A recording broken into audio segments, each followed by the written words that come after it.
know the football game? Hello? Yeah. You know the football game?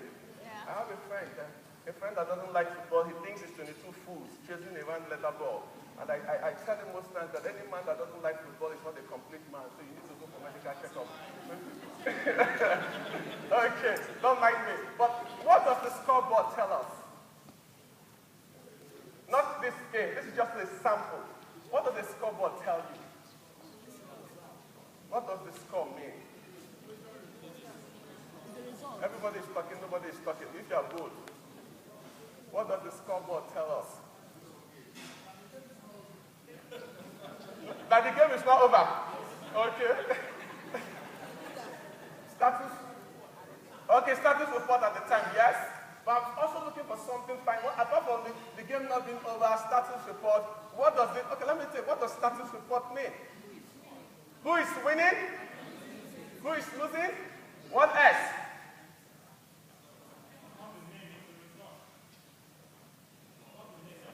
It's not the name that counts. Okay, let me just summarize this.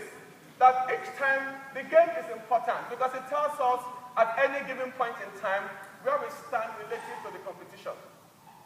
That's one thing the scoreboard tells us. At any given point in time, we can tell where we stand relative to the competition. We can tell where we stand relative to our own strategy. What is our strategy for this particular game? For example, if I'm playing a home game or an away game, my strategy is different. If I'm playing a home game, I want to win. If I'm playing an away game, for example, maybe it's to come with just a point. So I can tell where I stand at any given point in time relative to my strategies. Then another thing that the scoreboard tells us, it tells us how to change the game in order to win. If it is half-time and it's 0-0 and we need to win, then we need to ask ourselves, what tactics do we need to deploy in order to win the game? Let me ask another simple question. If you go home today and you see your family, your friends watching a football game, what's the first question you will ask? Apart from what's the score, what's the first question? Who is playing? The first thing you ask yourself is who is playing. The next thing you ask is what's the score. The third thing you will look for is the time. To know, is it 85, is it 30 minutes? Or you want to know the time. But you see, a lot of us appear before executives. We don't understand the game they are playing. We don't understand the game. We don't know who they are playing against. We don't know the score. We don't know the time that is left. You don't know who they are playing against. Because the only way I can make recommendation about the game or make comment is I need to know who are they playing against. What is the score and what is the time left? At the beginning of the game, depending on your strategy, you want to go out and win. Towards the end, you might want to play a more defensive strategy. What happens in most companies is that at the beginning of the game, they set revenue targets. What they want to do is that they want to grow revenue. Towards the end of the year, if they have not met their revenue target, what would they do? They will change the strategy to cost containment. That if we cannot at least win this game, let us not lose. So if I appear before an executive and I do not know the game they are playing, I don't know what time is left, I don't know the score, I am bringing a revenue target, so to speak, to an executive whose strategy is cost containment, there's no way I can sell. I need to understand the game. I need to understand the executive game. So if we take this from a football game and transfer it to the executive setting, 3 questions you must ask in your mind anytime you meet an executive is, who is he playing against? What is the score? At what time is left? Because it will help me define my strategy. If I don't understand who is he playing against, deals with the business knowledge and the customer insight I talked about. What is the score? Deals with the financial acumen, return on investment, for example. And the time left is what Oliver has talked about in terms of the pressures that executives face. What does it tell us? That every action of an executive is based on these 2 things. financial and business acumen, the day-to-day decisions they take. During halftime, the coach will sit down with the boys and says, okay, this is our strategy. If you're an away team, guys, you're doing well, you've not considered any goal, don't consider any goal for the second half. If you're the home team, he says, guys, we need to up the ante because we need to win this game. Every decision we take is based on the understanding of the score, which if we do not understand the score, then we are selling the wrong solutions to executives. Question I want to ask you here is that, do you know the scoreboard executives are looking at? Each time you appear before an executive, do you know the scoreboard? In summary, one thing they look here is what? Results. It's not effort. Effort must be geared towards results.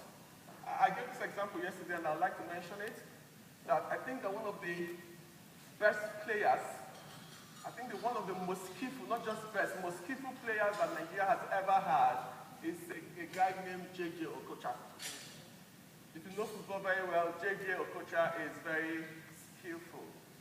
I think if you want to rank, maybe there are not more than 5 people in the whole world that have the kind of skills like J.J. had.